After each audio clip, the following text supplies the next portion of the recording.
Hi there, my name is Marcy Rancourt, and my assigned topic was paralanguage.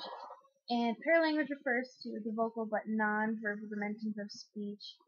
And what that basically means is that it's not about what you say, it's how you say it. And in paralanguage, you use stress and pitch to put emphasis on certain words in a statement to make it sound a certain way. And it also includes voice characteristics such as rate and volume and rhythm, and vocalizations you make when you cry, or whisper, or yawn, or yell. Any of those kinds of things. And I found that I like to use sarcasm as an example of paralanguage because you do use different tones to make something sound kind of like a joke, I guess.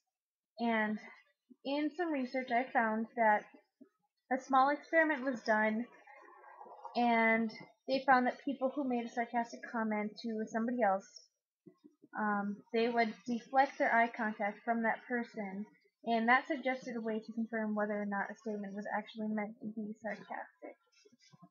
And I think that sarcasm can be hard to use for, the way it's intended as a joke, and it can often be perceived as being just plain mean, and it makes it look like kind of a jerk. Like, let's say that you're a football coach, and your team is playing a game, and one of your players has the ball, and they're just not running quite fast enough. So you yell out to them, "My grandmother runs faster than that." And unless you've got a pretty agile grandma, I'm going to doubt your comment and say that that football player has a little bit more energy and can run faster than your grandma. But you're just saying that's kind of, I hope, motivate him. I hope that that's what that's for. But that is an example of sarcastic comment. And I chose to use a clip from this TV series, Friends. And in this clip, Ross and Rachel's baby is inside of their apartment and they're locked out. And the landlord is out of the building, and Ross's mother is on her way with the key.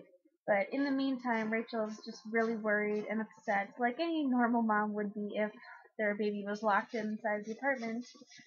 And Ross is trying to reassure her and tell her that everything's going to be okay, but Rachel takes things a little too far by saying, "I left the faucet on, and I left the burner on the stove, or I left the window open and a bird is going to fly in." So Ross just embraces that moment to be kind of a smartass and make up this big, long, elaborate story.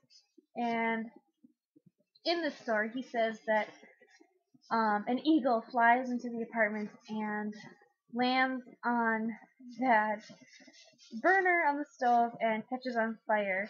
I mean, what are the chances of an eagle just flying into your apartment window and landing on a burner that happens to be left on? I don't think that's very likely. But anyway, then he claims that the baby jumps right out of the bassinet, clear across the room to help out this burning bird, but the eagle misunderstands the baby's actions to try to help it as being mean, and so it grabs the baby with his talons or claws, whatever you like to call them, and they engage in this epic battle while the apartment is filling up from the faucet and creating this giant whirlpool, all because Rachel left the faucet on. And obviously, this story is not true. It's not going to happen. The chances are very, very unlikely that anything of that caliber is going to happen while they wait 5 minutes for Ross's mother to get to the apartment and give them the spare key. That is just a really good example of sarcasm, I think. I guess that's all I have to say. I hope you enjoyed, and thanks for listening. Bye!